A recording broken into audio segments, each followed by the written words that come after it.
Hello, everyone. My name is Justin Crowley, And I'm Mike Smith. and this is The Murder Project.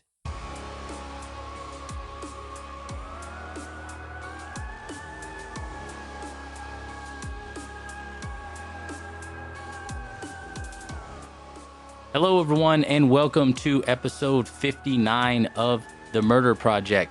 Mike and I decided to go ahead and jump on here and do an episode a little bit early because we found something that was a little bit more interesting than we thought we could let go. We definitely couldn't let go. No, as this story is developing, we're learning more and more about the actual incident.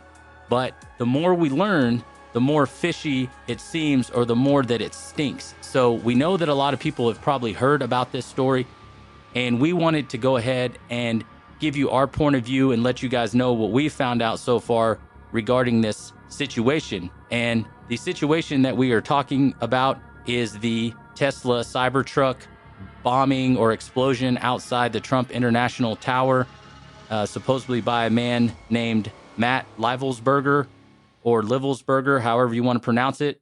We are going to pronounce his name, or say his name is Matt Berg, because that is an alias that he went by. So when we say Matt Berg, we're talking about Matt Livelsberger. Yeah, that's definitely a military thing. His last name had too many syllables. You got to break it down a little bit. Yeah, you have to break it down. So there's a lot of stuff that's happening, a lot of stuff that's developing in these cases.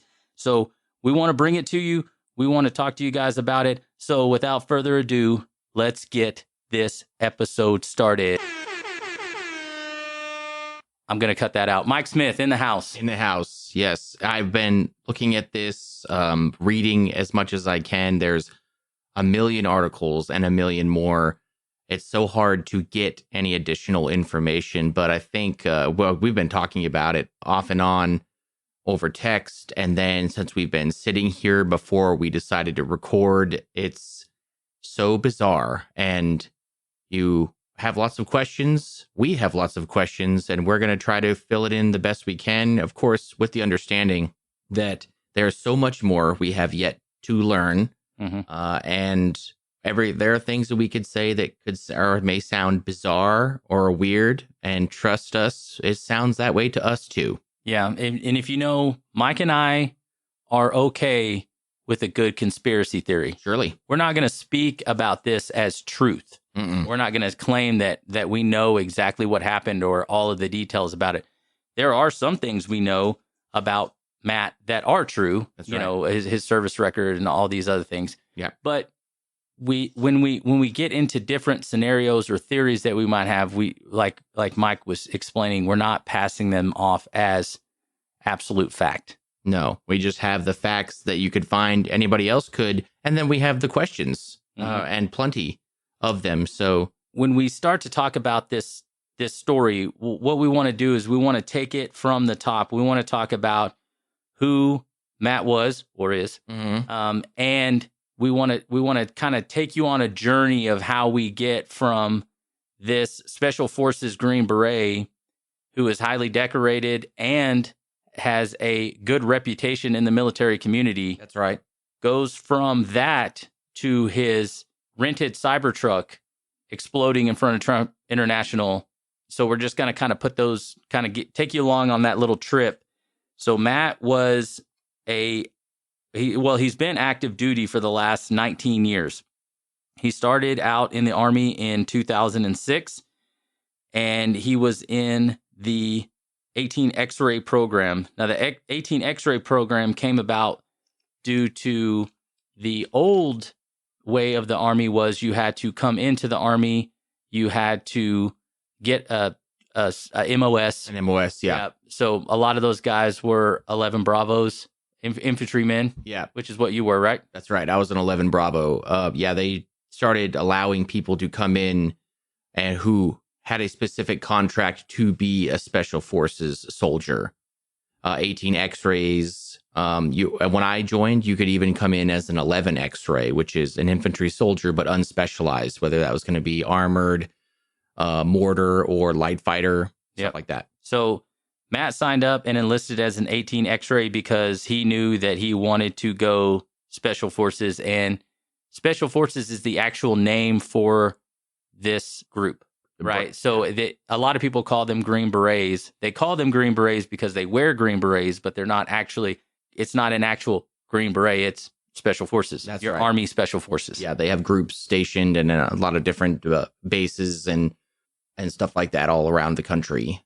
So Matt was active from 2006 to 2011 as a Special Forces Green Beret. He then went to the Army National Guard for a year, which a lot of people don't know this, but you can actually be a Special Forces operator in the Army National Guard. Mm-hmm. He did that from March 2011 to July 2012. He was in the reserves from July 2012 to December 2012, and then he went back to active duty status after that. While he was in the Army, he had 2 Bronze Stars, one with Valor for accommodations for courage under fire. Wow. 1 Combat Infantry Badge, and a Army Commendation Medal with Valor. An ARCOM with a V device is pretty good. So can you speak specifically about these?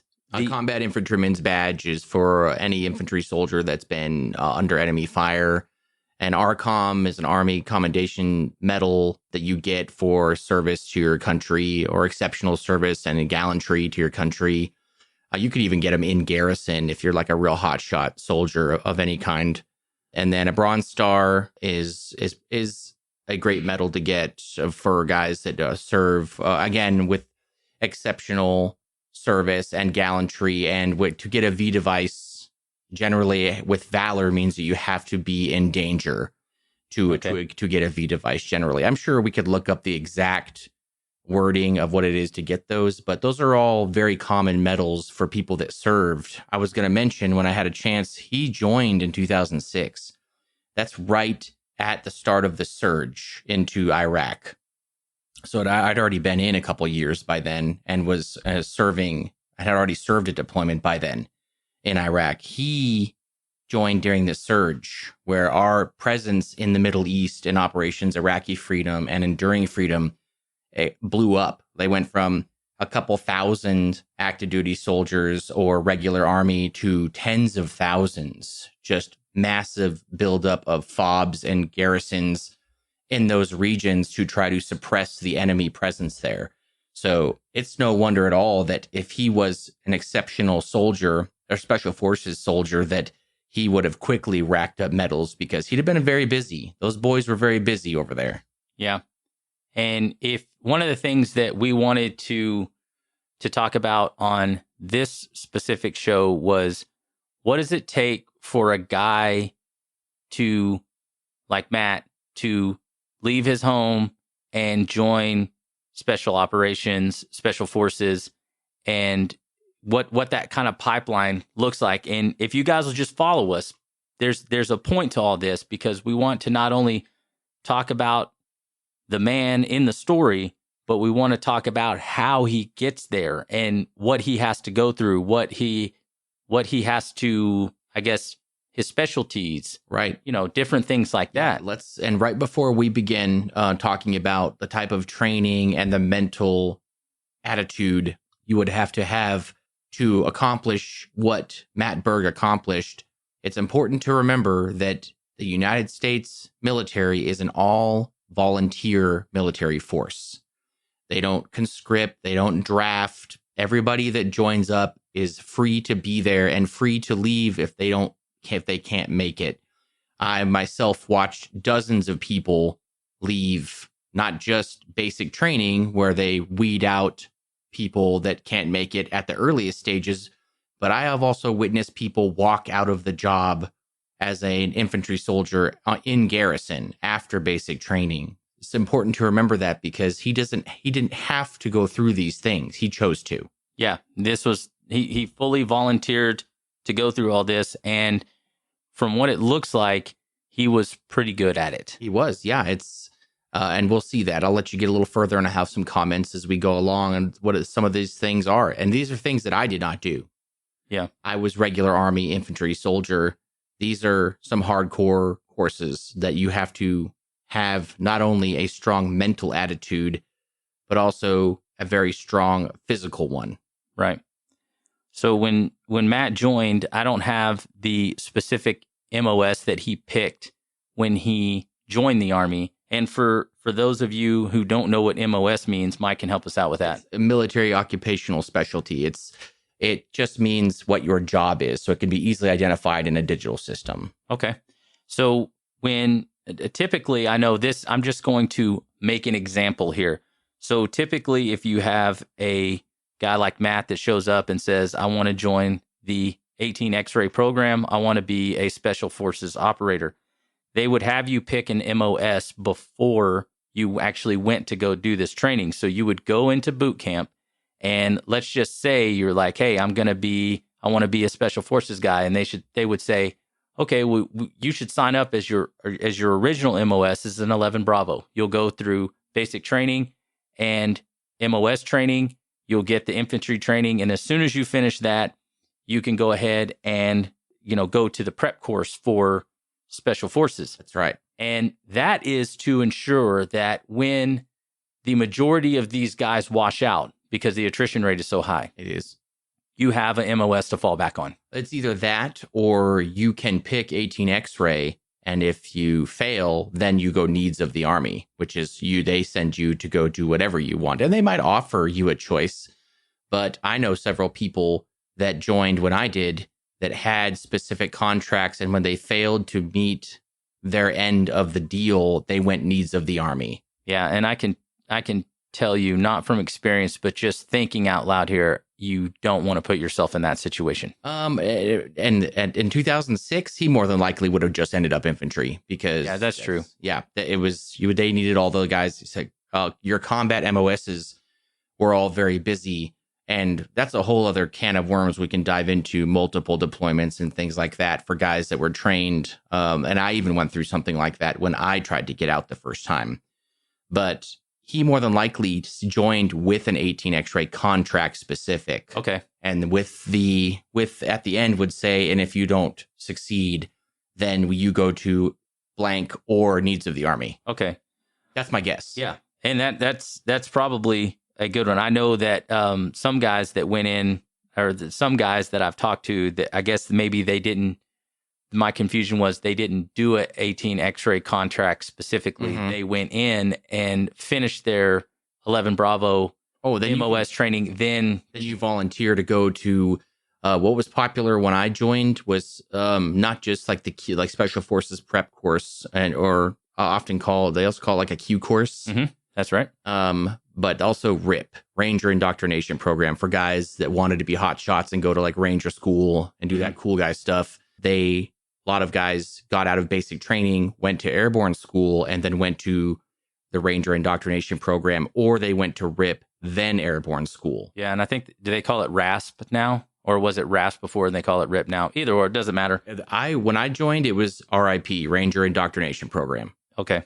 I think for some reason I was watching something sometime and they said they changed it from RIP sure they did. To RASP. RIP is more commonly known as rest in peace. Yeah. In my mind. So could be problematic. Yeah, you'd have been feeling like that. You'd have been feeling like some death. Buddies that went, they did not like it. Yeah. So when Matt joined up, he would have went through basic, and then when he started his prep course, it was 6 weeks, and it is specifically a performance orientation type deal. This is where they're going to be doing a lot of physical conditioning, map reading, which includes land navigation.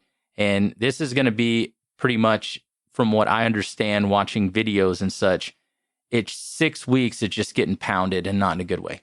No, not in a good way. And I've also heard when I was in, a lot of people would tell me that this is where land nav specifically is where they lose the most people. Mm-hmm. Because if you don't have a good sense of bearing and you get lost, then maybe being somebody like Special Forces is not the job for you. So a lot of people, and several that I knew personally at the time, they went to the Q course, or they went to prep, and that's what they failed. Yeah, if they can't hand you a map and a compass, that's right, and show you how to use them, and from the research I did, they give you a pretty detailed class trying to get everybody in a position to where they can pass this. But doing it on paper in a classroom is a lot different whenever they dump you out in the middle of somewhere and then say, find your way back. And of course, you're not just stranded out in the middle of nowhere. You have people watching over you, but a lot of people can't grasp the concept of the map, compass, and land nav, and they're gone. That's where the bearing comes in. If you don't know your pace count and you don't know how to stay in a relatively straight line, because they'll teach you in land nav, you never walk in a straight line. You constantly have to refresh yourself.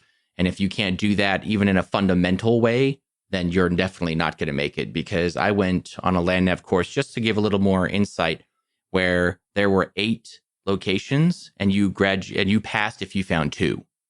Oh, wow. Yes, it's difficult, because if you look at a Cadric map, they have, like, you'll hear often people say it's give me a 4-digit grid.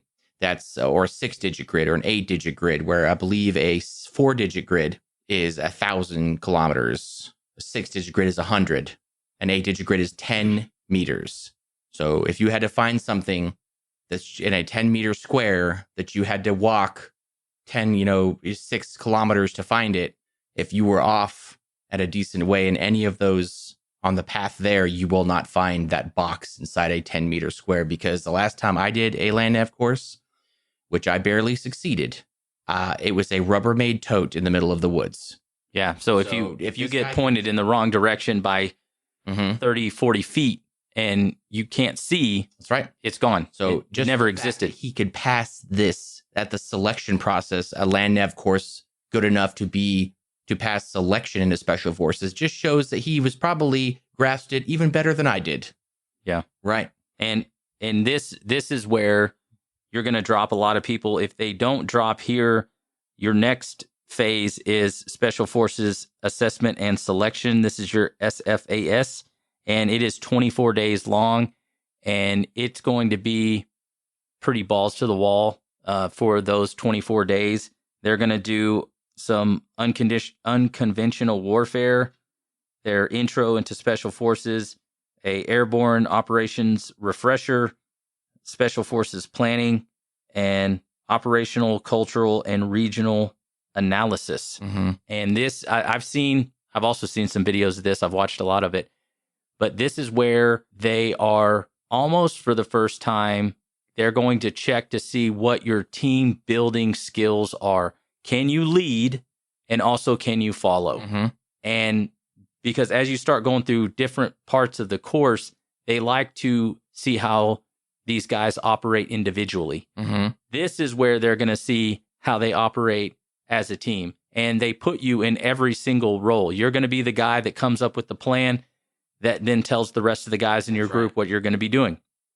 Then you're also going to be the guy in the group, and you're going to have to follow what the other guy says. And you can be the most awesome bad A dude in this group, the most physically fit. You never get tired. You can run forever. Your land nav is great. But when someone gives you an order, you don't like it, or you don't work well with others, or whatever. What I'm trying to say is your qualifications to that point, once they see that you're not a team player, don't matter. You could be the most bad dude in that group, and they'll be like, hey, you got to go. That's exactly right. And you'll often hear people that were in, or have stories of people that were in, and I'm one of those, telling you that more often than not, what gets people kicked out of selection, if it's not land nav or individual skill set, is their inability to work with others. That's huge. Even in active duty, if you're what's a cool guy term? A renegade, a lone wolf. Yeah. You want to Chuck Norris it? No. They don't have time for that. Ain't nobody got time for that. You're gone. You work as a team, because this isn't like the movies, and it isn't like, fiction. You are skilled on your own. And I met a bunch of really high-speed dudes that were, but the power of an army is its collective use. And when you're talking about the finer points of special forces and operators like that, that's what makes them so good, is they're all very skilled alone, but working together. Yeah, they're better. Like Navy SEALs, they call themselves team guys. That's right. And so they're all, like Mike said, they're all great individually, but where they really shine is what they all do as a team, operating in sync as one. So that's a big part of selection, is if you can't work as a unit, then even if you're great, you're still out. Yeah. So after he would have made it through this assessment and selection, he would have probably gone to, I know that the way that at least Wikipedia put it, the language was next, but they moved the language, I think, to the end. But either way, the language is 25 weeks, and you get assigned another language depending on what group you're going to. Mm-hmm. So some would have Spanish, Russian, Mandarin, Arabic, mm-hmm. whatever. I don't know. I think where he went first, his would have been Russian or possibly Spanish. I know the Special Forces group out of Colorado that is a National Guard unit, theirs is Spanish, but he was active duty, not Guard. So he might have, from what I've looked up, it might have been Russian. Mm-hmm. After he would have done language, he would have gone to small unit tactics, and this is where he would have kind of brought a lot of his training together with his group, and they also would have went to SEER school. So SEER school, that's pretty serious stuff. Yeah, it is a pretty terrible thing from what I understand, and it's SEER specifically stands for survival, evasion, resistance, and escape. And it, for the most part, SEER itself is 3 weeks long, and they take you through a lot of different stuff. The first week, if I'm not mistaken, is they're teaching them how to survive in the woods, mm-hmm. how to make shelters, how to find food, how to do all these different things. And then it basically progresses to a point where they are going to run a mission together and as a group. And if you get captured, you will be somewhat, I'm putting quotation, somewhat tortured. Yes, I've heard a lot about this, and I've heard many stories. I've never gone, so I don't know specifically, but I've heard of people getting a finger broken. I've heard of people being sprayed down for hours with a water hose in a cage that's too small for them. Mm-hmm. Things like that. And I'm sure they go through lots of horrible things. I don't doubt it at all, because if you think that's bad, you're volunteering to do that. Imagine how bad it'll be for real when somebody really wants what's inside your head. Why are you there? Who are you here for? Who do you work for? I know it sounds so comical to say it like that, but SEER school is very serious. Yeah, very serious business. Yeah, pilots have to do it. Air Force special operations have to do it. Almost every major special forces operator goes through a version or it specifically, because you're more than likely the person that will get, if they do get caught, will be the one who gets caught. It'll be these type jobs. It'll be these types of jobs, yes. Yeah, there's one guy I was listening to. He's a public figure now, but he was talking about being in SEER school, and it was him and some other guys, and they had their hands zip tied above their head to a pole, mm-hmm. Like over their head, attached around the top, and they were butt naked, and they were spraying them down with fire hoses, mm-hmm. keeping them cold. That's right. Keeping them wet. And he said just as a little bit further in the what's the word I'm looking for? Degrade them in an additional way. Mm-hmm. They had medical come in, and it was a female, and it was all these dudes, and then they had them all. She had to check all of them for injuries and stuff like that. And at the end of him, he said they had them bend over and show her their buttholes. Yes, and it's stuff to do that'll make you.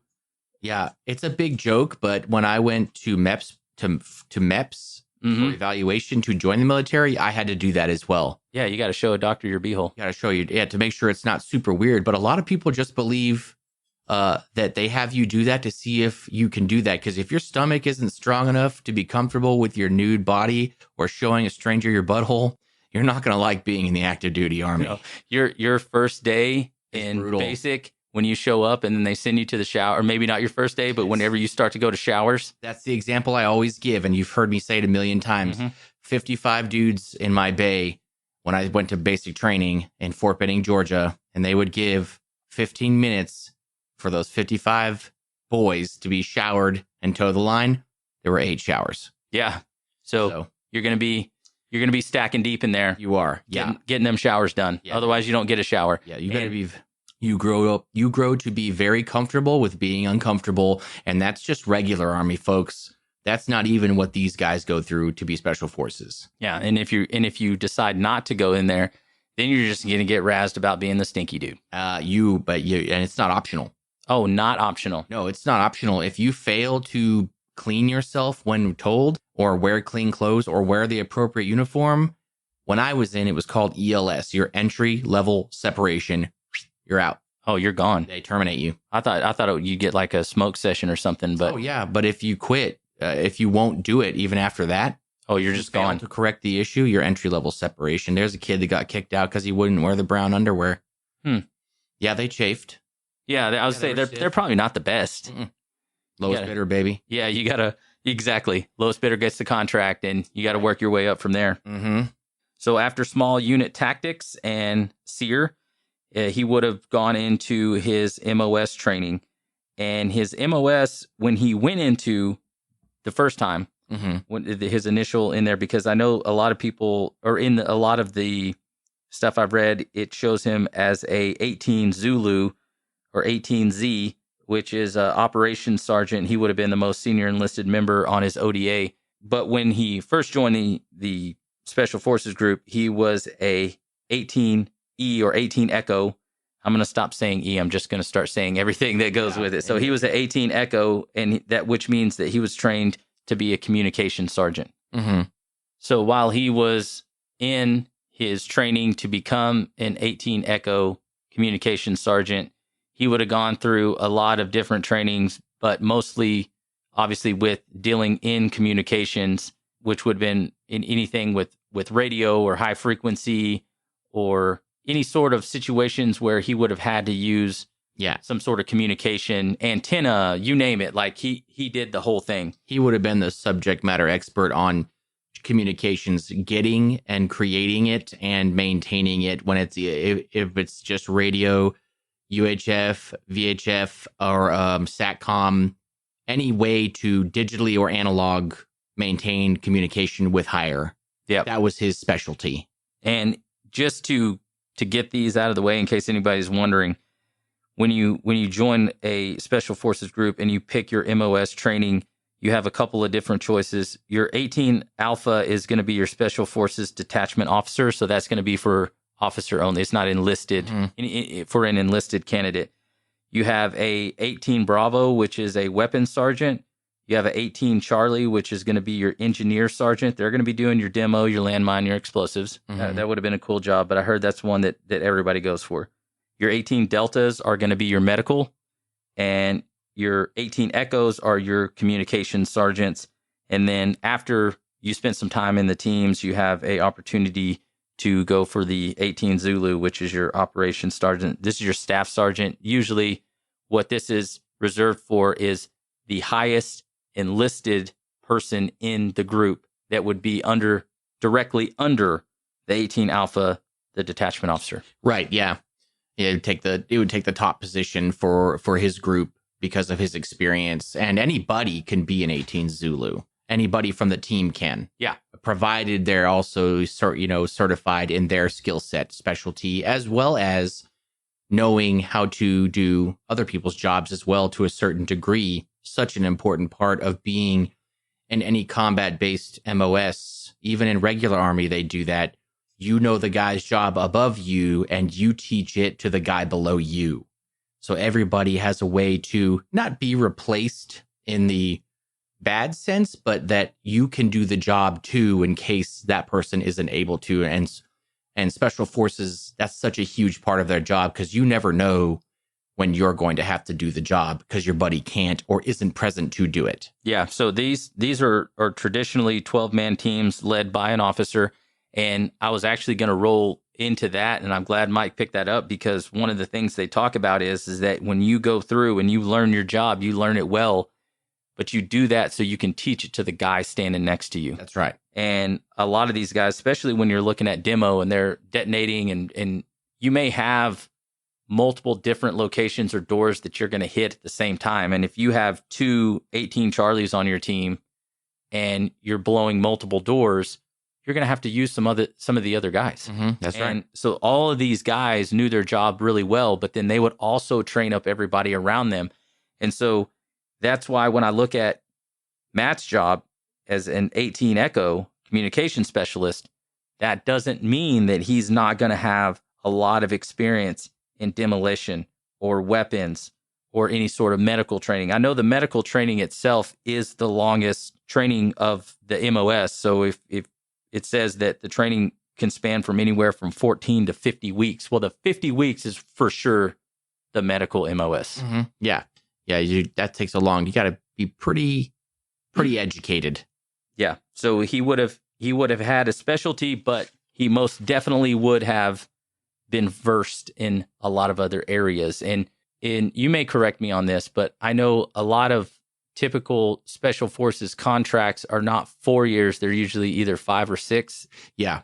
Because of it's going to take you 2 years to get through the pipeline. Correct. So they want to get 4 good years out of you once you're already trained. That's absolutely correct. And something else that you learn, like I learned, what I would refer to as the hard way, is when you join the military. When I joined in 2003, I signed up for 4 years, but you actually sign up for 8. If you signed up for 3, you sign up for 8. If you sign up for 6, you signed up for 8. Yeah, and then the government has the right to keep you for 8. If your skill set is something that they need, they can just keep you.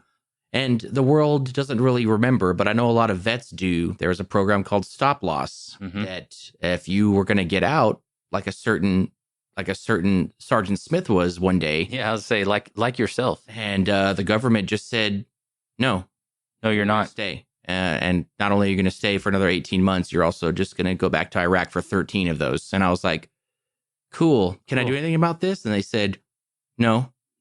You can leave. Yeah. No, you couldn't even do that. Yeah. Get out of the office. That's right. You get out of the office. Is exactly right. Sergeant, shout out to Sergeant B-Dub. If you're listening, thanks for that. Yeah. Well, and that's what I was saying. I was like, that was a lesson that you learned the hard way, is just because you think, because I know there's some MOSs you can pick where they say, well, all you got to do, we can give you a 2-year contract. Mm-hmm. And they're like, I could do 2 years. It is 2 years active duty. Mm-hmm. We still get 6 more out of you in the guard or reserves. Yeah, when I left, and we'll jump back into, of course, we're talking about Matt Berg, but when I got out, they said, yeah, if you're a combat arms, you're going to get what at the time was called IRR'd, inactive ready reserved, which means the active duty army would just pull you right back in. Whenever they're ready. And I heard horror stories. I never saw it happen to somebody because I did not want to experience that. So I joined the National Guard for my remaining 2 years even though I joined for 4. Yep. I did over 6 active and had to spend the rest of my time National Guard. Right on. But yeah, these guys, if we're switching back to Matt Berg and his experience, this is a guy who went through intense training that lasted 4 years, active duty. So he had a job in garrison and probably served multiple times in different zones doing his job in combat. Mm-hmm. This is a highly trained, highly motivated person. This is what the Special Forces want. This is what they're looking for, guys like this. You don't spend 19 years doing it if you hate it. Yeah, that's what I was going to say is, so after this, he would have went to Robin Sage. It's 4 weeks, but that's where they kind of put everything together and they execute missions. Then you have graduation. But I want to get that out of the way so we can move on. But we're talking about a guy that trained heavily for 2 years, would have spent 4 years doing all the things that he was doing.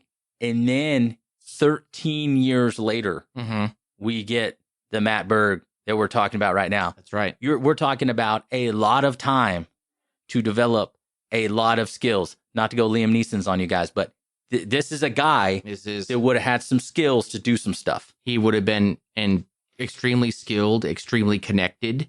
I can't imagine a 19-year Special Forces veteran has probably rubbed elbows with so many other operators and worked with them, has traveled all around the world doing whatever his mission or tasking was at the time. This is a very experienced and connected person. Mm-hmm. Yeah. Lots of connections.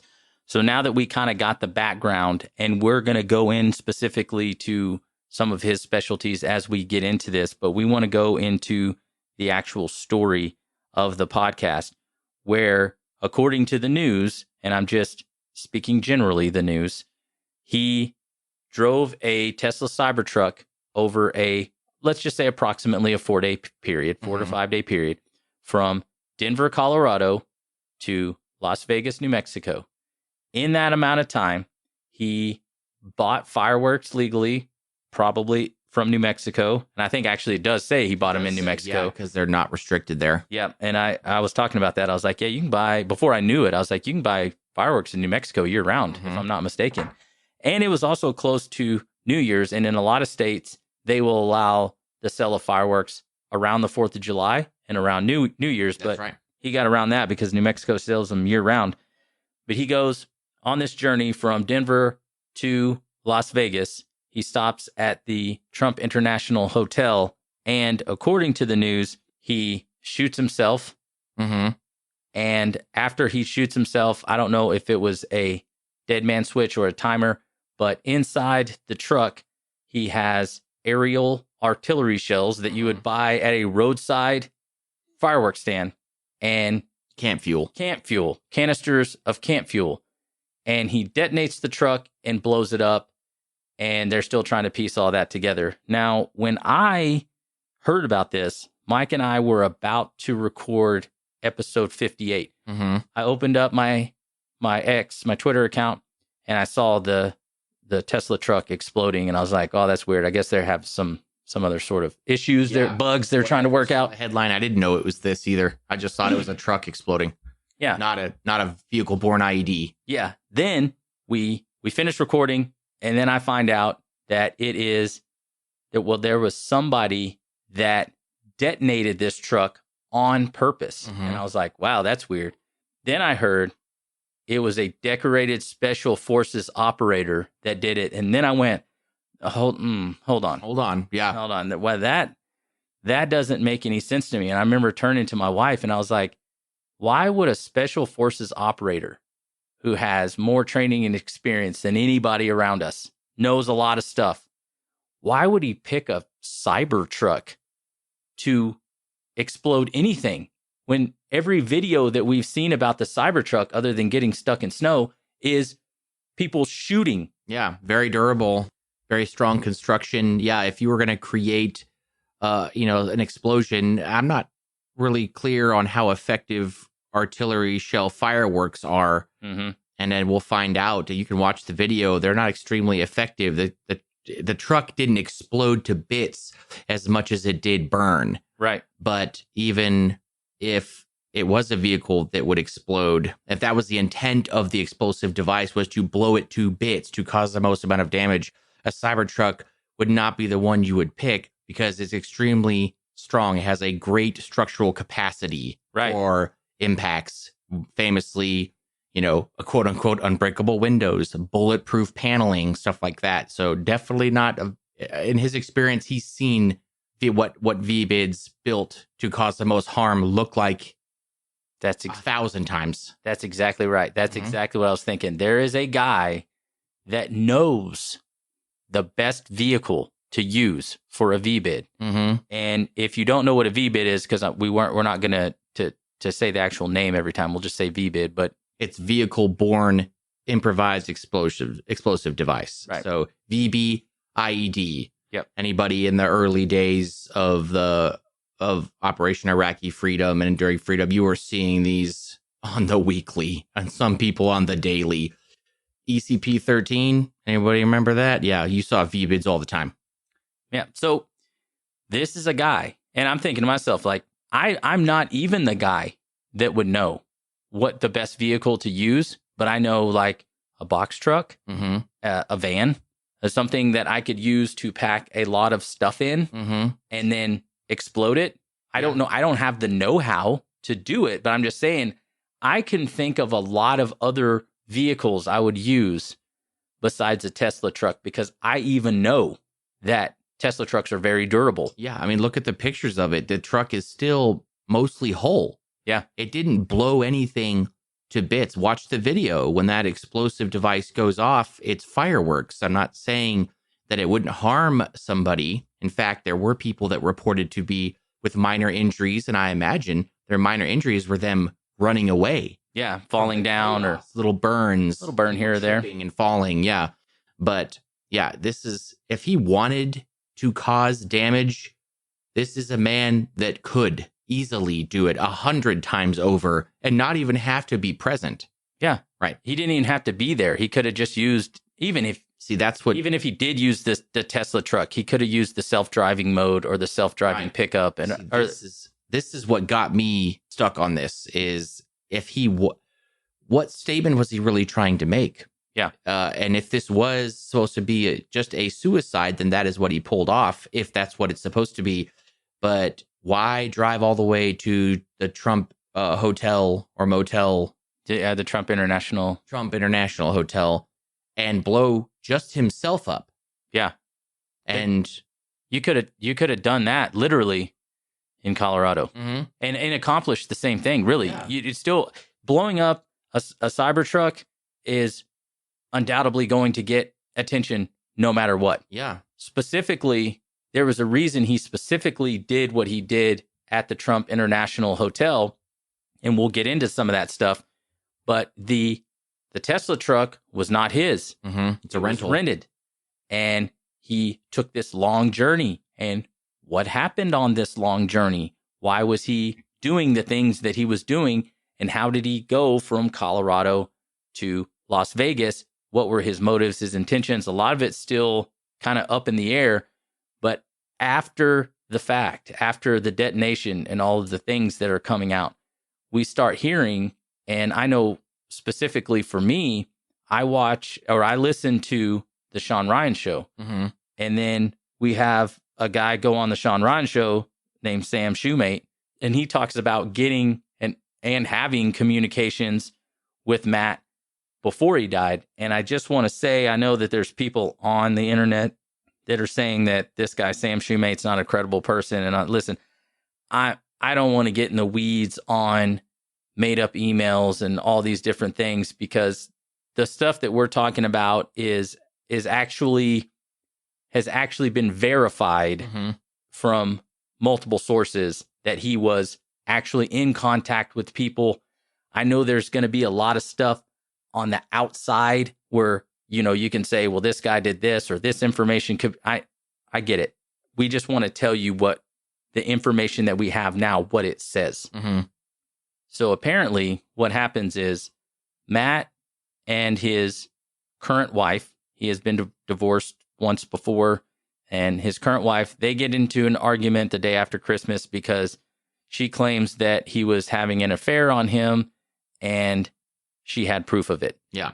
So like any other guy that gets accused for infidelity, he cruises out of the house and goes and rents him a Tesla Cybertruck.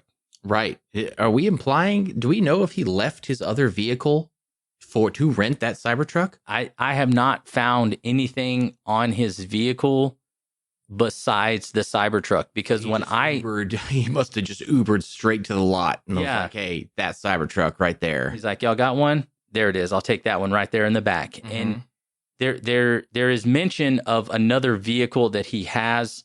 We'll get into that when we go through some other stuff. But as far as how he left his home and how he ended up at the rental lot picking up the Tesla Cybertruck, I haven't found anything about that. Either. This story literally just starts with him getting in the truck and leaving, the Cybertruck and leaving, which I think is kind of strange. But either way, he rents this Cybertruck and he starts texting one of his ex-girlfriends saying like, hey, check out this truck. She's asking if it's fast. He says, it's ungodly fast or something like that. They're chatting back and forth, which I thought was kind of strange. I didn't know if he was going for like a rebound type thing. Oh man, it doesn't look great, but maybe they're friends. Yeah. And it was just the communication between them was nothing more than that. It wasn't like, hey, I'll meet you at your house later or anything like that. He was just showing her the Cybertruck.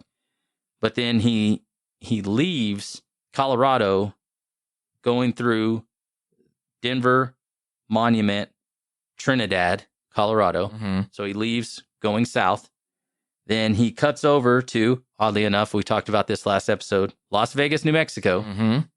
And he continues on through Albuquerque. And I think with this path right here, he's going from Colorado and connecting into I-40. I-40, that's right.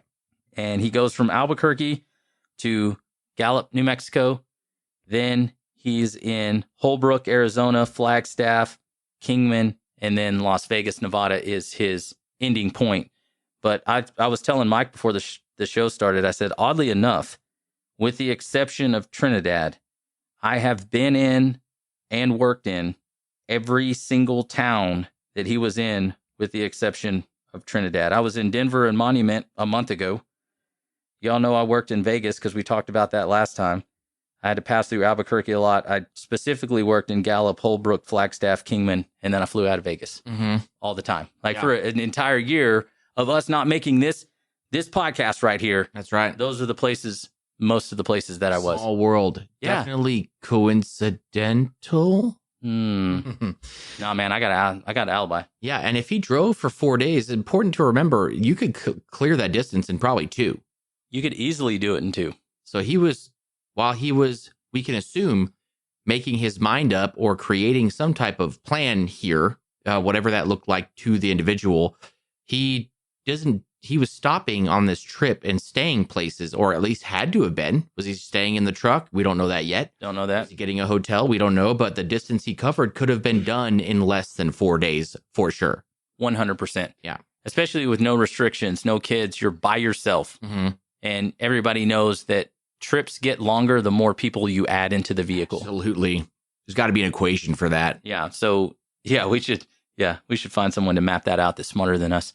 So we know that it takes him 4 or 5 days to get there, but what is he doing specifically as he's going? We don't know all of the details, but we do know that he starts to send communications to people. He starts reaching out to people, and he starts saying a lot of things that I think most people would find a little bit strange. Yeah. Yes. And especially if they weren't in the know. Yeah. If they weren't in the know, but he starts reaching out to people with influence in the podcast world, in the intelligence world, and he starts making claims that are going to blow a lot of them back. Like, I don't know if this is true. He was talking to one guy. He was talking to Sam Shoemate, the guy that was on the Shawn Ryan show. But one of the things that Sam Shoemate said was, how was I supposed to verify any of this information? Like, what was I supposed to use to see? And he sent an email to Sam, and I believe it was the day before the actual incident happened, December 31st. But he had tried to get a hold of Shawn Ryan and several other people before the 31st. Like, when I was listening to the Shawn Ryan show, they were saying he actually messaged the show and said, would it be possible for you to meet me in Flagstaff? Right. Which later on comes out as one of the places that he was stopped at, which means that checks out. That does. That is something that matches up as you're going through this. But he sent an email to Sam Shoemate, and he said a lot of stuff that I think to the average person or perhaps anybody in the media would sound absolutely crazy. But to me, I don't know what's real or fake anymore. Yeah. I don't know what is reality and crazy. Not when you're talking about what the version of reality that you know that versus the version of reality that Matt Berg understood and knew. The way the world worked through his eyes and through yours and mine, very different. Yeah. I know that sounds crazy to say, but anybody that's been in the military for a long time or even people that work in very high-powered jobs, I often say as a joke, they don't live in the same version of reality that I do, and he definitely would qualify. Yeah. The things he's seen and done, that guys like him see and do, it's a lot. They don't see the things the way that we do. Yeah, for sure. So we're going to go through that email that he sent out and kind of talk about some of the things that are in it and kind of discuss it, and then we'll move on. Yeah, so I'm going to go ahead and read it verbatim. And if we stop, then to address something, or we can wait till the end. I think we can stop in it because there's one thing specifically almost in the beginning of the letter or in the email that I want to talk about because I didn't understand it. Cool. Yeah, just hit me up. I'm just going to read it off the screen here. We don't know who it's to, but it is a forward reply initial contact. And this is dated on Tuesday, December 31st, 2024 at 10:42 a.m. And some context for this. I forgot to mention this earlier. This was, I believe, Sam Shoemate forwarding this to the Shawn Ryan show. That's right. This is the email that was originally sent to Sam Shoemate. Yep. It says, In case I do not make it to my decision point or onto the Mexico border, I am sending this now. Please do not release this until 1 Jan and keep my identity private until then. First off, I am not under duress or hostile influence or control. My first car was a 2006 black Ford Mustang V6 for verification. That's where I wanted to stop it at. So when I read this the first time, I thought to myself, why would he say my first car was a 2006 black Ford Mustang V6 for verification? And then you cleared that up for me. I did. Yeah. To me, it sounds like he's answering a security question. When I first joined, and a lot of websites back then, it was very often you'd create an ID and a password, and then you'd have to add security questions in case they had further identification. In my opinion, that's what this is. So he's saying, in case anybody wonders if this was actually Matt Berg that sent the email, yes, he goes ahead, and this is his intelligence side of it with the military, with everything that he knows. He starts it off by saying he's not under duress or hostile influence or control. Then he tells you the way that you're going to know for sure that this was me. He gives them a verifiable security question response. Very specific. 2006 black Ford Mustang V6. Very specific answer. It is. The letter continues. What we have been seeing with, quote, drones, unquote, is the operational use of gravitic propulsion systems powered aircraft by most recently China and the East Coast, but throughout history, the U.S. Only we and China have this capability. Our OPSEN location for this activity is in the box is below. China has been launching them from the Atlantic from submarines for years, but this activity recently has picked up. As of now, it is just a show of force, and they are using it similar to how they used the balloon for SIGINT and ISR, which are also part of the integrated comm system. There are dozens of those balloons in the air at any given time. The so what is because the speed and stealth of these unmanned AC aircraft, they are the most dangerous threat to national security that has ever existed. They basically have an unlimited payload capacity and can park it over the WH, which I believe he means White House. Yep. If they wanted. It's a checkmate. USG needs to give the history of this, how we are employing it and weaponizing it, how China is employing them, and what the way forward is. China is poised to attack anywhere in the East Coast.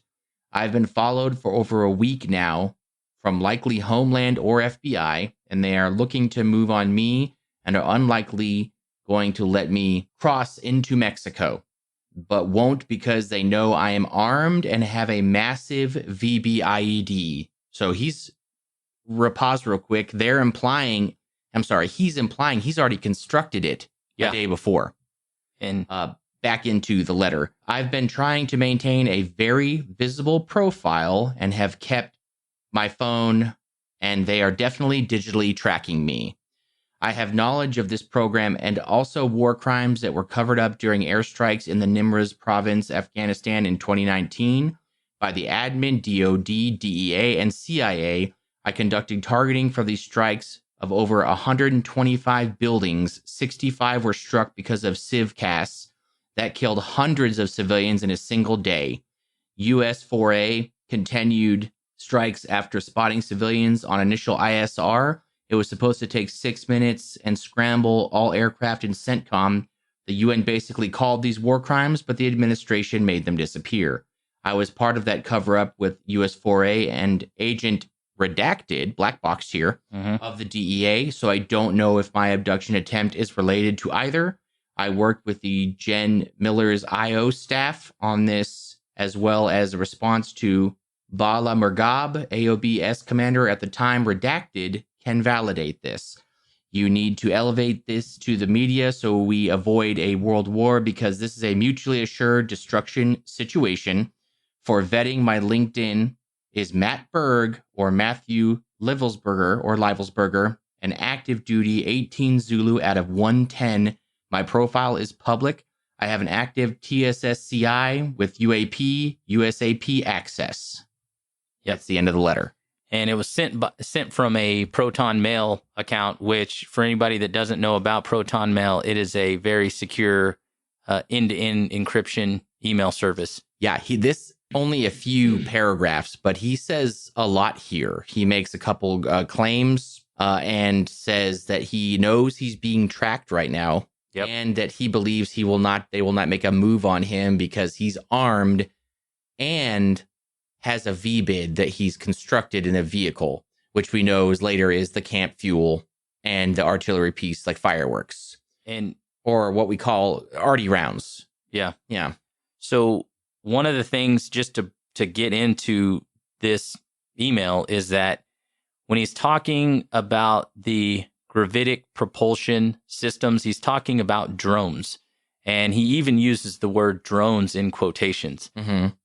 And one of the things that I found about Matt was he was actually a drone expert. Yeah, he's a subject matter expert in drones. Yeah. And so he would have known a lot about these, but more specifically, what I think he was talking about, and he didn't lead on in this because he wanted to get on the news or a podcast or something, was all of the drones that have been over the New Jersey, like on the East Coast. They said they're spotting all these drones, and that people were trying to send other drones up there to get pictures of them, but they moved at a rate that nobody could actually even follow. Mm-hmm. Now, if we go down the conspiracy rabbit hole here, we're going to go ahead and cross into that. We're bordering it the whole time anyway. Yeah. So let's go ahead and hop over there. Mm-hmm. What has been said is that these drones were launched off of the East Coast from Chinese submarines in a attempt to kill President Trump, incoming President Trump, and it's supposed to not only eliminate him, but has the capability of starting a world war between us and China. Right. And I think that's what he's getting at on there. And if you actually go back and look in the news, Trump actually canceled a lot of events in the New Jersey area because of these drones that they couldn't figure out what they were doing. Absolutely. It's a huge security risk. And something else that I find interesting is how much does everybody listening right now know about those drones that have been flying over New Jersey? Because I've looked into it. I know nothing. This is, I like to quote, there's a piece of fiction, man, I'm forgetting its name now, but where something really terrible is going on and the guy walks out and goes, nothing. He's like, everything is fine. Yeah. Everyone calm down. Go back to your business. You know, it's like Men in Black style almost, the way that they talk about it. Nobody knows that they won't tell us anything. And I say they as a collective for the government or any type of leadership that maybe should address this. They just say, hey, they're not a threat. Everybody relax. Yeah, nothing to see here, guys. Right, you got to. Yeah. I doubt anyone would say that if there was a drone in their backyard ever. But hey, what do I know? They're like, hey, we got some enthusiast out there flying some drones around, and that's not enthusiasts. Yeah, and that's not what it is. And but I don't know what it is. And then when Matt talks about the United Nations saying that something was a war crime, I went and looked into that, and apparently there was a UN report in 2019 where they were talking about drug facilities that were not lawful targets, and they were bombed, essentially. There were airstrikes used against them, and it caused significant civilian casualties, which is what he's talking about when he says that he was a part of these actual attacks and doing and the airstrikes. Yeah, he says specifically, I conducted targeting for these strikes of over 125 buildings. So he's out there he's targeting, he's creating the targets and how and where to attack them and where to hit, when to hit them, what attack direction, all that stuff when it comes to creating a target. He's saying right here, he's the one that did all that. Now, did he know everything other than they said, hey, 18 Zulu, I need you to, here's our targets. I want you to create an attack plan to hit all these. And I'm sure it was nothing more than that. Yeah. And in the military, you're not supposed to be told more than that. And that's not your job. Your job is to target them. Yep. So he could, until the attacks took place, he could or could not have, could have gone either way, we don't know, had information of these would be places that would be considered on a world scale or a United Nations scale not an acceptable target because of civilian casualties. Yep. And so that's kind of where we feel like he's a whistleblower, basically. He's trying to blow the whistle on some sort of war crimes or something that's happened.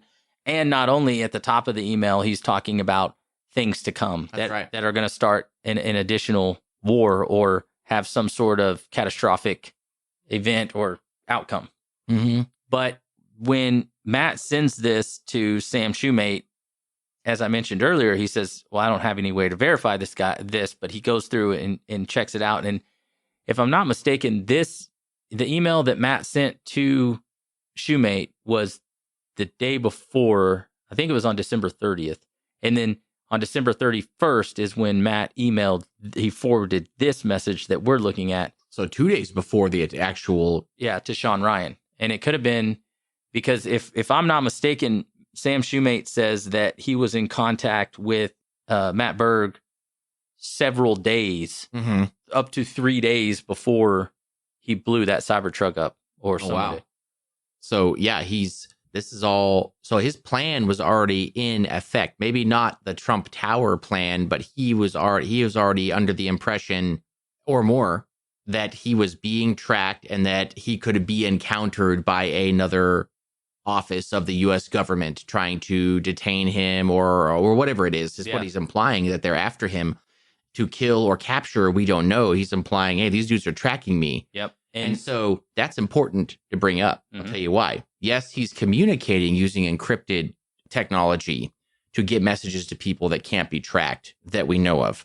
But he's also keeping his phones on him. He's driving a Tesla Cybertruck, a vehicle that has some of the most communication with its digital systems to the outside world. So easily tracked, not only the most trackable vehicle that's out there. That's it. This thing is super trackable, and it also stands out. There's not a lot of them on the road. Yeah. So he picked a extremely high profile, not just physically, but also digitally vehicle to do this, to be tracked. And I believe he kind of brings it up here that he did it on purpose. He heightened his digital profile so that he could easily be found. Yep. Now, if you were trying to, in popular media, let's just go with like popular media, that's the opposite of what somebody on the run would do. Yeah. Somebody on the run would be covering themselves with dirt in a dark hoodie and getting on a Greyhound bus. Yeah, trying to blend in somewhere. Yeah, look like an indigent, a vagrant. Yeah.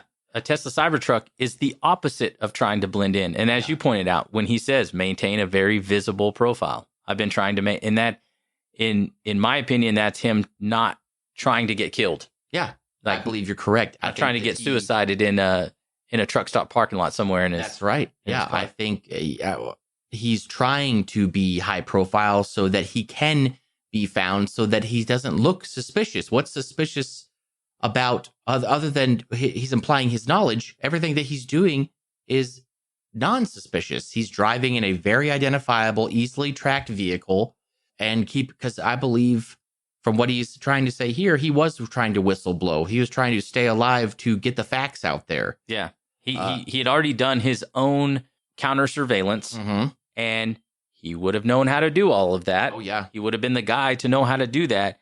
And he came up with the idea that he was being tracked by someone in Homeland Security or CIA, FBI, whatever that scenario is. And as we were talking about, it probably wouldn't have been the 3-letter CIA because they don't investigate inside the United States, but then they use Homeland Security as their... That's what they say. You know, CIA is not supposed to operate inside the U.S.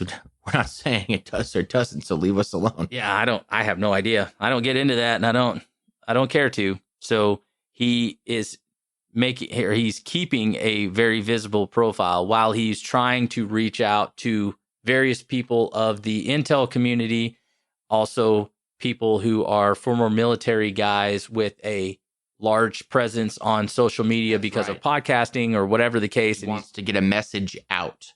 That's like very important. We know that he wants to do that. That's what he's trying to do. We also, important to point out, we don't know all of the ways he tried to communicate yet. No, not at all. And what I think is interesting is that even in this email that he sent days before, he still says, do not release until January 1st.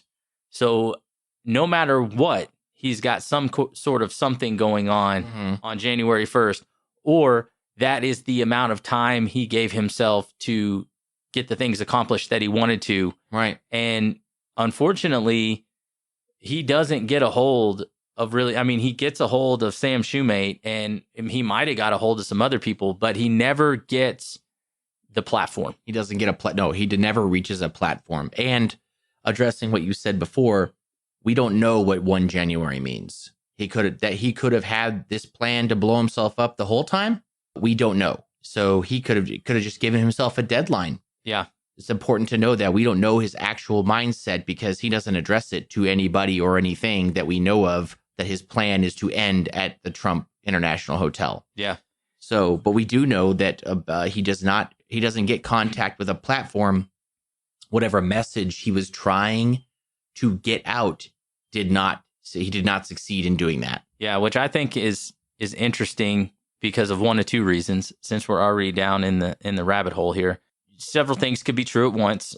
It was the holidays, or maybe nobody wanted to reach out to him. Maybe they did not want to hear what he had to say. Yeah, maybe they viewed it as an off the reservation type statement, or maybe they wanted it verified. Maybe they were like, I'm not going to jump on this path with you until I know that it's true. Or I'm not going to jump on this path with you because I also don't want to be sitting next to you in a Tesla Cybertruck that blows up in front of the Trump Also International a very Hotel. Good point. Yeah. I mean, at this point in history, we can look back and know what a country's willing to do to keep a secret. We know that. They'll keep it for even in the face of a whistleblower and or proof that something is right. They will still say it's wrong. Yeah. We've just experienced that recently. I don't know if everyone recalls, but I sure do, whenever the United States Air Force released that data showing that all these UFOs that have been captured over the last 50, 60 years buzzing around the United States and the world. And they're like, guys, aliens, right? Could be real. Yeah. And everyone was like, we know. Anyway, how about the economy? Yeah. Yeah. They released a report saying that it's very possible that UFOs are real. And no one even cared because everybody's like, we know. We know. Because we all know that it's not a secret anymore. You've just been in denial. Yep. And we know that that's a funny way. Like we were talking about that in a comical way, that they just acted like, oh, guys, they're not real. And then one day they're like, you got us. They're real. Yeah. Everybody get excited. We're like, no, thanks. But what they will also go to keep people quiet is they will eliminate people. Yeah, there's plenty of instances that we could list. That's not what we're talking about right now. I'm saying that they will do what they have to keep a message contained. Yeah, think of all of, and not getting into specifics, but think of all of the people that were trying to get information out that just either died suddenly, is a common, yes, or committed suicide right before something happened. Yeah. Clinton. And I don't mean anything specific. I mean, just think about when you've heard about something that was supposed to be a whistleblower or something that was going to change something. That person always ends up dead. That's right.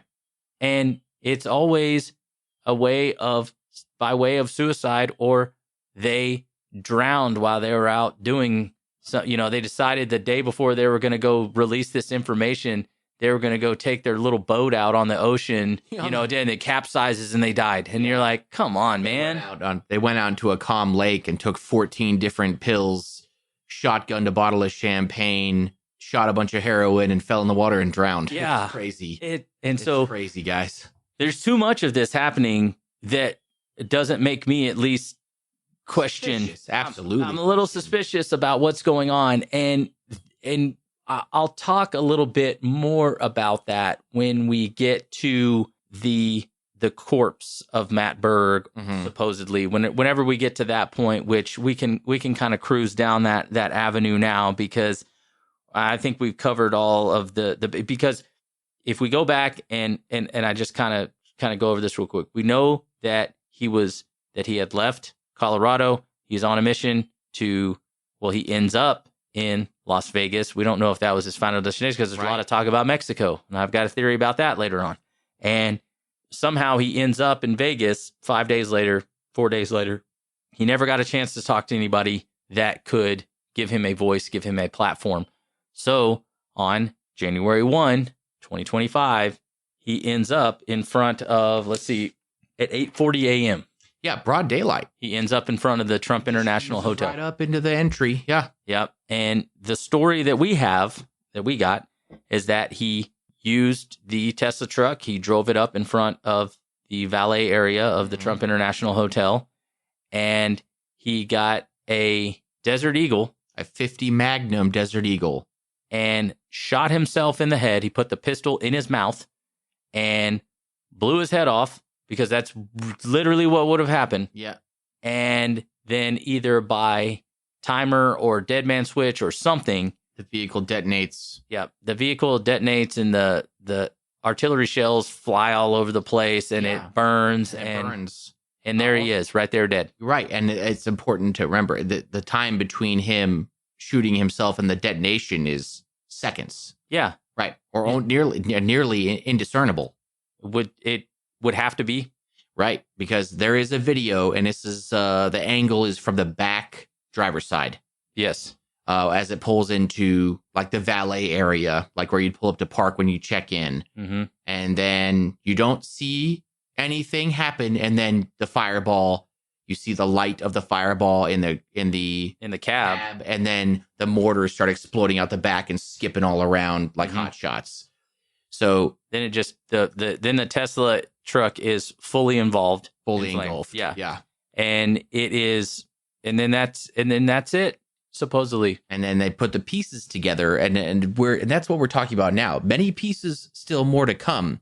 But here's where things started. Another thing that started to bother me is a couple of things. Now, I could be completely wrong. We're just speculating, but we're just two guys hanging out talking. Two guys talking about murder. Mm-hmm. This man, who I have immense respect for, his service to our nation was great and vast. His experience, I withhold no respect. This was a man who did what he had to do and went through a lot to get there. Yeah. I respect anybody that puts their life on the line for service to their nation or any service. But this makes no sense to me. Yeah. So you told me earlier, actually something I didn't know till you told me, when they looked at the data on the Cybertruck, you spent significant time in like self-drive mode So the SDMI card that was in the vehicle, Tesla actually sent people out. They recovered the chip.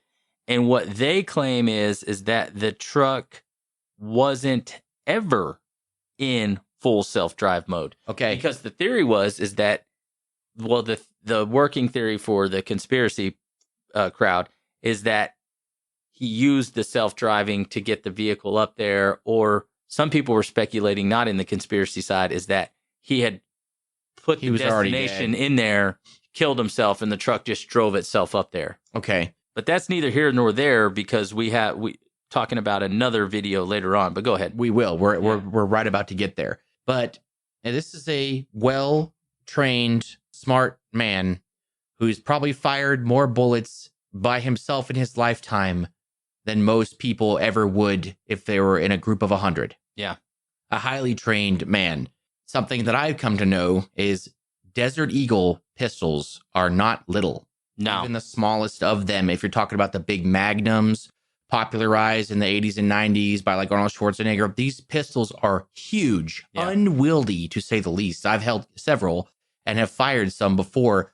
I have big hands. I'm not a little guy. This pistol is humongous, and the 50 Magnum is the biggest among them. A regular sized man, I would dare say, without baggy clothing, would have zero chance of concealing this. Yeah. It is huge, a huge pistol. So for him to be carrying that as a form of protection, like a PDW, like this is his personal defense weapon. Yeah. Not like an SMG, but like this is the weapon he's going to have in case somebody comes up and tries to kill him in a crowd. That is, to me, that boggles my mind. That Yeah, pistol that's is not the massive. gun. No, Yeah. it's huge and only carries 7 or 8 rounds, Yep. depending on if you keep one in the chamber. Not to mention, it's so big and so loud, it makes zero sense. Why wouldn't you want a weapon that had more magazine capacity, that could be smaller and more easy to manipulate? I know that's me sharpshooting, but that's what we do here. We speculate and sharpshoot. But that's the weapon that he chose, if it's true that he killed himself with it, that he chose to do that in the driver's seat of this vehicle.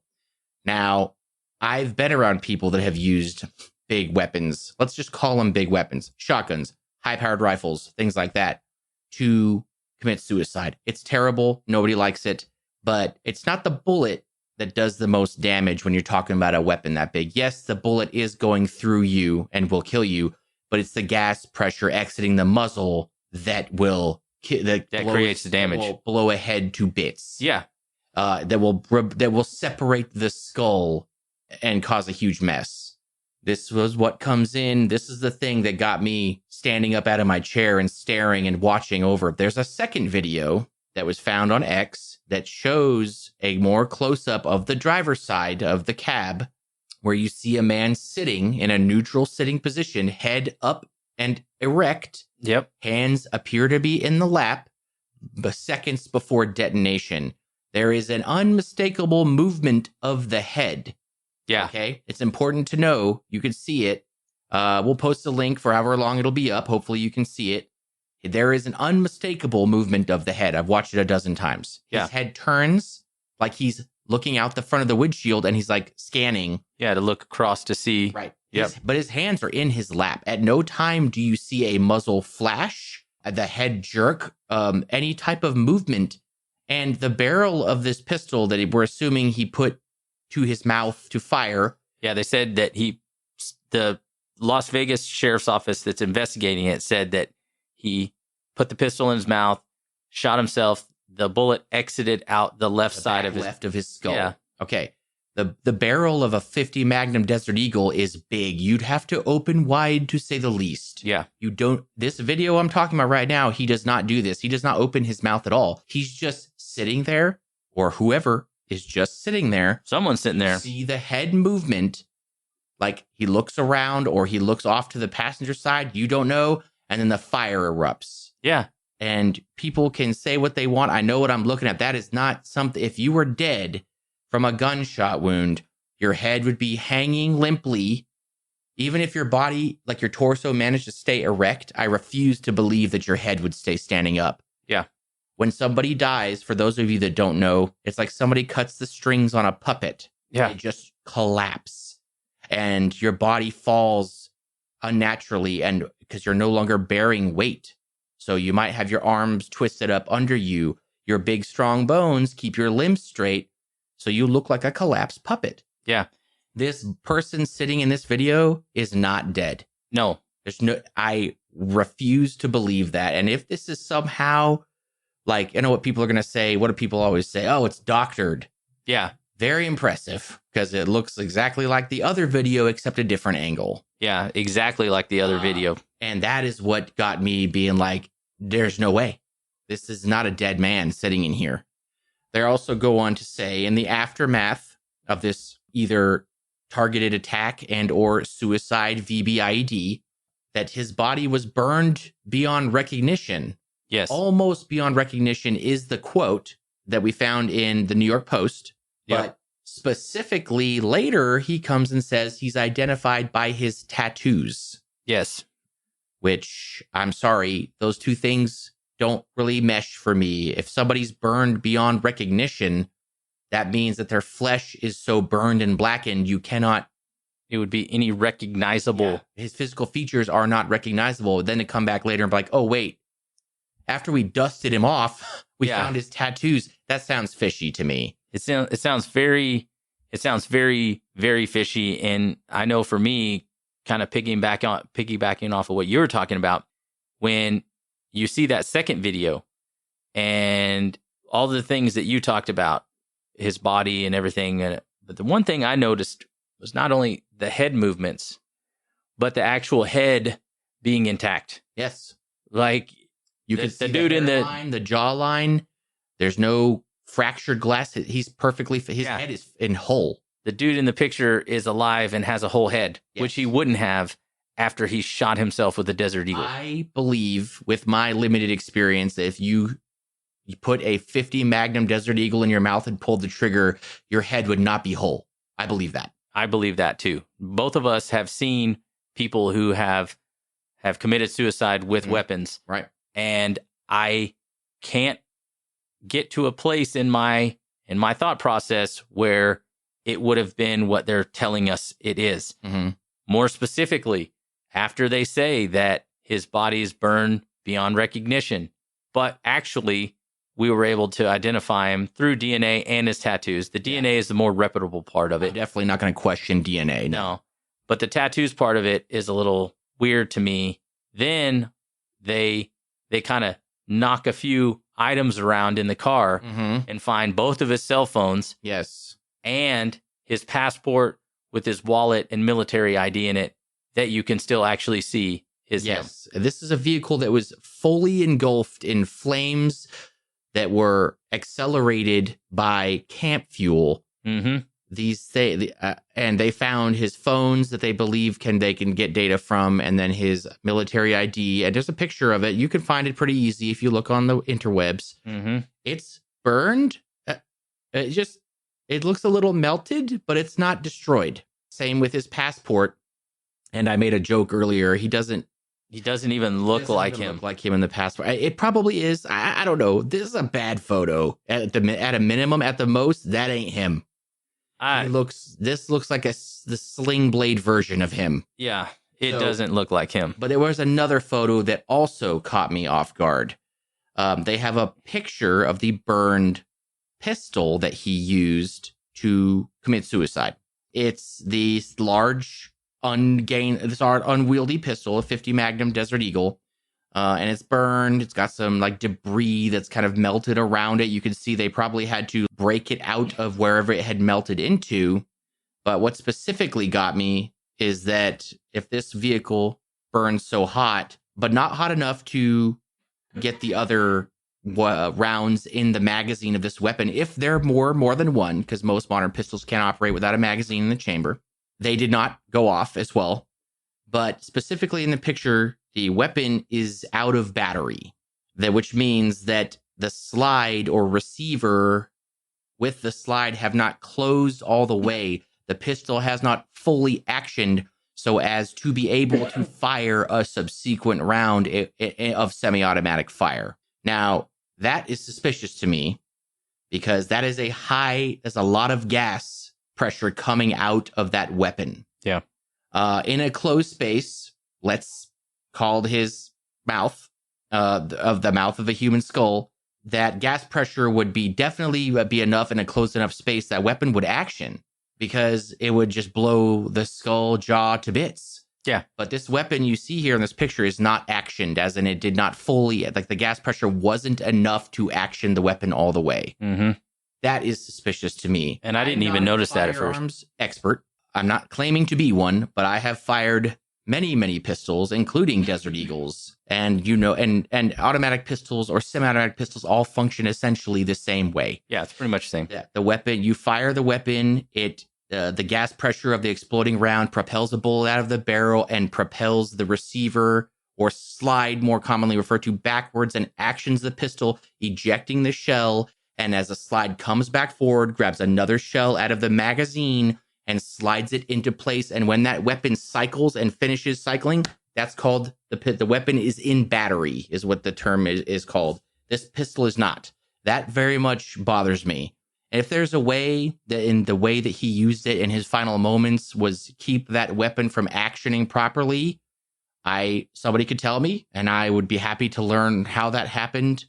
But the fact that it didn't, that bothers me. Yeah, I would say we only know what we know. If there's a way that this could have happened, sure, I'd be open to hearing it. But I didn't even see that until Mike pointed it out. And then after he did, I was like, that is another strange thing. And then go back down to the aftermath picture right here.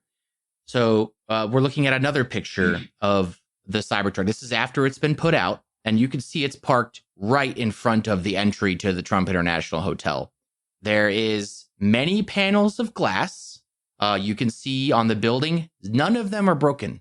I just want to point that out. So you know that this bomb was not made to create a concussive force capable of inflicting the most possible casualties, which in my opinion is the point of a vehicle-borne IED. Now, whether that's because of the structural capacity of the Cybertruck or just the way he designed the explosive device, we do not know that. But it's the husk of the Cybertruck. The tires aren't even popped, guys. This thing burned hot and heavy enough to make somebody physically unrecognizable, and the damage, camp fuel does burn, is a good accelerant for keeping a flame going. But the outside of the vehicle is mostly intact. Yeah. The tires are not deflated. The steel, like the body of the vehicle, is hardly discolored. This thing, it just goes to show me personally, with my experience, that bomb or VBID, whatever you want to call it, was not designed to explode. Because if you look at this picture of the Trump Hotel, none of that glass is broken. None of it. All those windows are whole. Yeah. So when this thing went off, including the massive discharge of artillery shell fireworks, arty round fireworks that bounced all over, none, there was very little damage except probably just above the vehicle where the heat from the flames burned. Yeah, shot out. And that's where I got when I was looking at this deal, and I was like, this was a guy that is perfectly capable of doing everything that he didn't. Great harm. Yeah, he could harm. Great harm. Great harm if he wanted to. And he did none of it. No, the only victim appears to be himself. Yeah. If he's the one that's actually in the car, and that's another conspiracy theory. Yeah, we'll cover that at the end. But it's just weird that this is where we end up with this. And as you were talking about, after all of this, he appears to be the only victim. The only victim. We just know, like, people call it a terrorist attack. I just refuse to believe that. The definition of terror is to cause the most amount of fear and casualties as possible, which it clearly did not happen here. No, this did not have that. And so I, again, based on what I've seen and read about and that video that was on X, we'll post a link. If it stays up, it stays up. Take a look at it. That is not a dead man in that video. No. There's no way. He is sitting perfectly erect with his hands in his lap like he's waiting for somebody to come out and get in with him. Yeah. That's what it looks like to me. I'm not saying somebody was. Clearly the passenger seat was full of his explosive device, but that's what it looks like. He's just a guy sitting there. He is not dead to me. I do not see a dead man sitting there. Let's talk about real quick what could be some other options here. So let's just say, and this is, I have the hardest time with this because there was definitely someone in this truck. We know that for sure. But what we don't know is if it was Matt Berg. And the reason I say that is because when they talk about him driving up, shooting himself, igniting the truck, all the information that they're giving us, body's burned, it's unrecognizable. But we did see some tattoos. Oh, and in this vehicle that was basically just a Tesla truck inferno, we found his ID and his passport and the gun that was sitting supposedly on the floorboard of the car at his feet. Then, as time goes on, everything looks like it's something different than the day before, but it's not in a way of helping us understand what happened anymore or any further. And it just makes me think to myself, something fishy is going on, something not right. There's something not right about this. And I can't put my finger on it exactly, but why do all of this stuff only to end up? I know that if this is exactly what it seems, this guy was trying to get a message to President Trump. Things have happened. Yeah. He's trying to get a message to President Trump saying all this stuff. He sent the correspondence out. At this point, he's winging a prayer. I hope the message makes it out.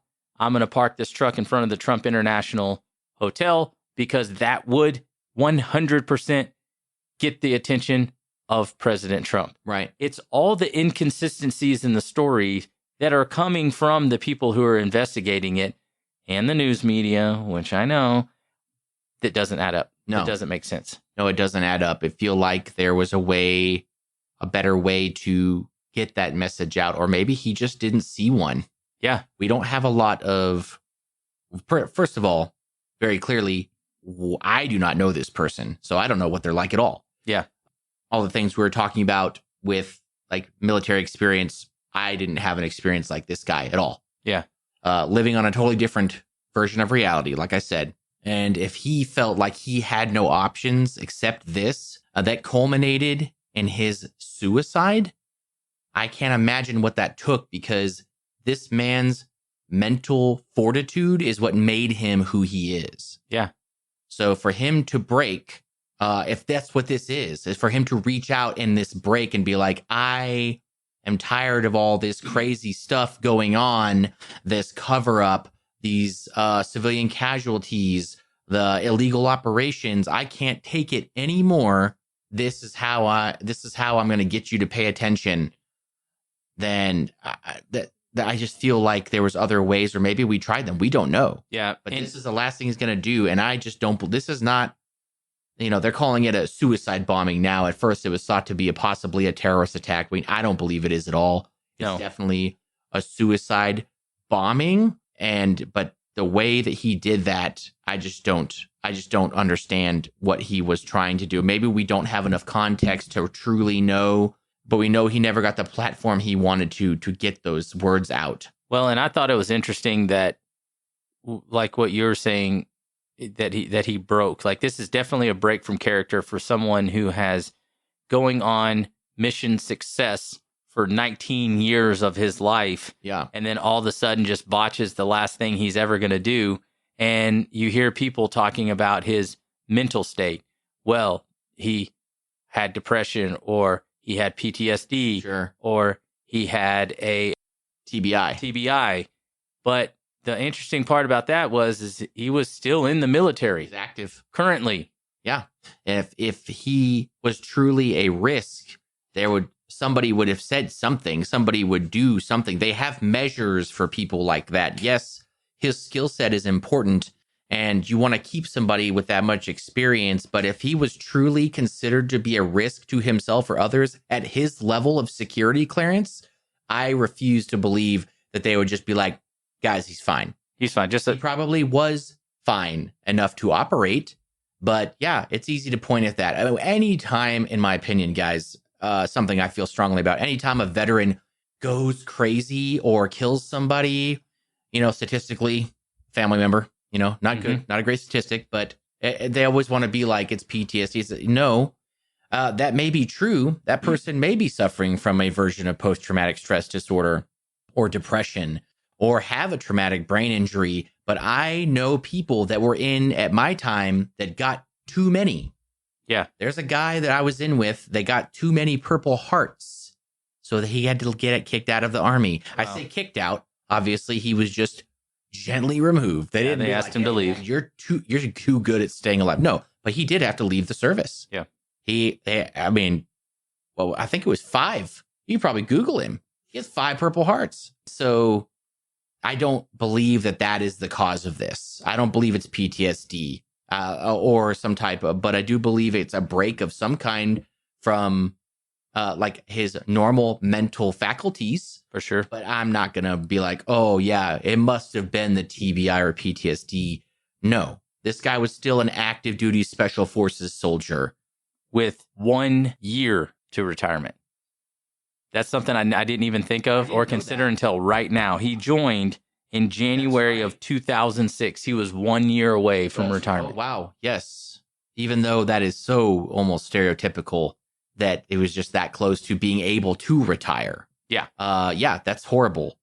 This guy, and apparently the last thing he was ever going to do, the last Christmas holiday he spent with his family, obviously went so bad that all of this happened out of that. Now, I'm not saying it can't be done. People have gone off the reservation, have gone crazy for less. Sure, in the world of true crime, there's lots of that. But this is a guy who is incredibly mentally strong. In fact, all of his success as a special forces soldier is probably in regards to that.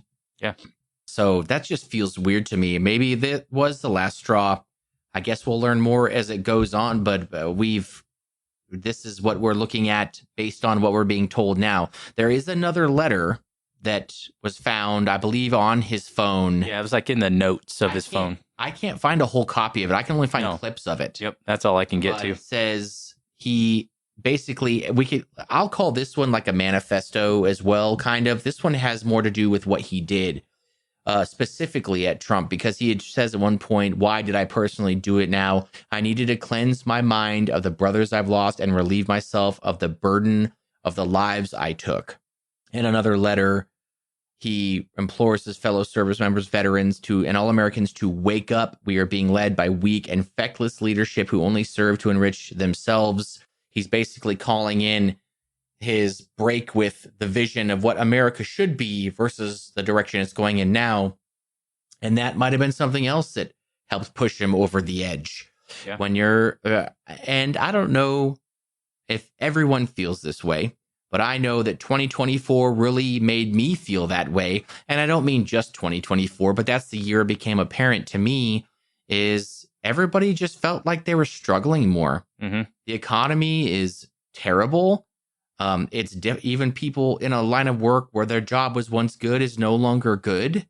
You know, you're just normal. You know, you don't make good money now. You just make regular money. Yeah, just getting by. A car payment that would have been $400 is now $800. I mean, it's just hard. So maybe that is another factor. Maybe that is something that is. I'm pretty sure anyone who has their finger on the pulse of how our country's being run or how it's being talked about being run could definitely share their opinion on the economy. Yeah. And I can quote them all. It's crap. I feel like that could probably summarize most of what people would say. Yeah, it's no good. And it's feeling harder and harder to achieve success because you're constantly broke and everything's more expensive. And I'm sure there's somebody out there who makes a hell of a lot more money than me and has a hell of a lot more education as well that would tell me some math or economics-based explanation for that, and I still wouldn't care. All I know, math, economics guy, is that it sucks. Yeah, it still doesn't change the way I feel. We're all trying really hard. If you live in a dual income household, you could still just be broke. You could still just make do. Yeah.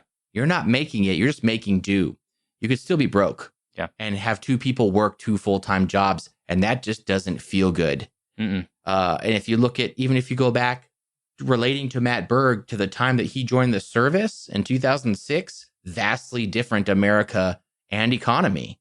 Yep. This is at the beginning of another 20-year conflict that was only supposed to be, what, 4, 3? Yeah. I mean, George W. Bush had a "we did it, mission accomplished" parade. But we just went ahead and kept going for another. We just stayed in it. Years. Yeah. And one of the things I was going to say is also all the amount of leadership changes, not only from your commander in chief, but all the different rank and file members of the military. Just while he's been in there. Oh yeah, absolutely. You know, it's going to definitely look like a different military, no matter what. Mm-hmm. And maybe that was, what he went through was the last thing he needed to get pushed over the edge. The mental toll on what he's known this country has done, and specifically more the parts that he's taken part in. There's a very long and accountable record of veterans that have dealt with that as far back as history goes. Yeah. You can easily find that people that just can't deal with their experiences because they're difficult, not just from the PTSD side of things, just from the guilt of having to take lives. Even what was that show? The Shawn Ryan podcast? Yeah. You see clips like that all the time on YouTube, Facebook Reels, stuff like that. This is a guy that talks about that. And I don't think you'll find a single member of these elite teams of guys that he interviews that talks about it like it was just cool the whole time. Not one. Not one of them. And if, in my opinion, those people, the people that do act like that, they're not real. Yeah. Those people aren't real. They didn't go over there and see that and do that and be there in that heat and that suck in the muck like everyone else. I don't believe that. For that long, too. Yeah, it's a very long time. I can't imagine. I couldn't begin to tell you the amount of deployments that this Matt Berg must have been on. Yeah. It had to be dozens. Not just, it's different for like when I went in for active duty Army guys and the Marine Corps and the Navy, they're all different, you know. But for him, it was, he could come back, be gone for 90 days, come back for 2 weeks and be gone for another 90, be gone for a year, 6 months, 4 months on a schedule that makes no sense. Yeah, these guys are going to have very high tempo. Yes, that's a great word use. That's what I was looking for. They're going to have very, very, very high tempo deployments. And a lot of them, like you said, with special operations, it's not like you go somewhere and you're stuck there for 6 months, 12 months, 18 months. These guys could literally go and be gone for 60 days, 90 days. They go there with a task or mission in hand, and they leave when they succeed. Yep. But it makes their op tempo a lot higher. Much higher. There's a lot of different deployments that they will probably talk about with Matt Berg, but they're not going to get them all. They're not going to talk about them all, and they're not going to be able to talk about them all. Yeah, lots will be redacted or just beyond a secret clearance they're willing to share, which is perfectly normal. Yeah, and that's fine. But this was clearly an act of desperation, I believe. And I really hope that we learn more as time goes on, because this episode is just us talking about what you could find with a Google search and the videos that we found. If this is something you'd like to talk about, look into it. Take a look at this. It just doesn't add up. And that's why we wanted to do the show, is it doesn't add up. Not at all. And this is something, and if you have questions, reach out to us. Or criticisms, make them polite, I guess. But if you want to say like, hey, you said this wrong, let me know. I say lots of things wrong. But let's talk about this if you're interested in this type of thing, because it sounds bizarre. And I'm telling you, watch that other video. If you find it, it's from the driver's side, looking right in the window at the driver. That man is not dead. No.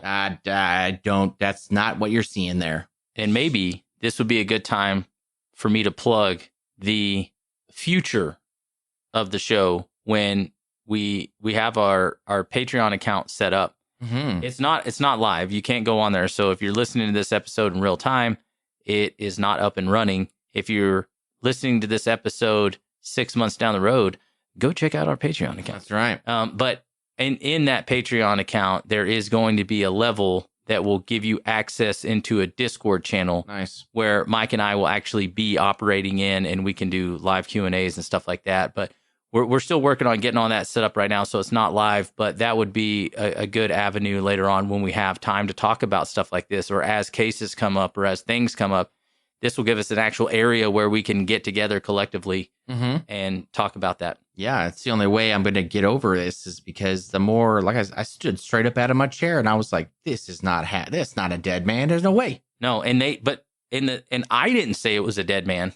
Yeah. The sheriff's office, the news, everybody told me that he was a dead man in there before and then I was like, but that's not a dead man. No. So why are we saying these things? That's why something's not stirring the Kool-Aid. And I don't like when things go this way, because that either implies one of two things: we're getting lied to, or the sheriff's department, law enforcement, and media don't feel like we're smart enough to understand what's happening. Yeah, it's nearly insulting. I agree. Yeah. So I don't appreciate that. I don't like that. But that's why I wanted to learn some more stuff about it. But I think I had some theories on what I thought could happen if Matt actually wasn't the guy in the truck and he escaped and went to like Mexico or something like that. But at this point, I figure we're deep enough in here that I don't really think that matters, unless we find out that the dude in the truck wasn't actually him. Yeah, then we'll definitely cover what we talked about that briefly, and what by then we'll probably have some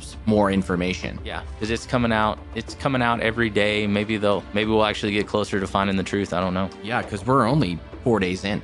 Yeah. This is only 96 hours and change after this happened. Yeah, so we'll be able to figure out something. But I think we're going to go ahead and wrap this episode. We've been rambling on for quite a little while now. So those of you that have stuck with us, we appreciate it. Thank you. We like for you guys to be engaged. So if you're looking for us on any of the social media, so you can find us on Facebook, we're at The Murder Project. Also Instagram, we are at The Murder Project. We now have a a YouTube page if you want to get on there and comment on any episodes. That's another way for us to see that it's on there. On our actual link in the platforms that you listen on, there is a button now. I just set this up that says send us a message. So if you're listening on Apple or Spotify or any of the other deals, there'll be a link there when you click on the actual description of the podcast that says send message. You can send us a message from there. You can hit us up on the emails at contact@themurderproject.com. And remember that if you are listening on any platform, whether it's Apple Podcasts, Spotify, iHeart, YouTube, hit that subscribe button, click the bell on YouTube, and always hit that 5 stars, please. Give us 5 stars. Give us those 5 stars. We need them. We need them. Please. I'm not begging. I'm just asking. Just shy begging. Just shy begging. And if you have any questions, concerns, reach out to us. Mike and I always get back to everybody that contact us. Please do. So we're going to leave the episode there. But before we go, please remember, head up, Eyes up. stay alive.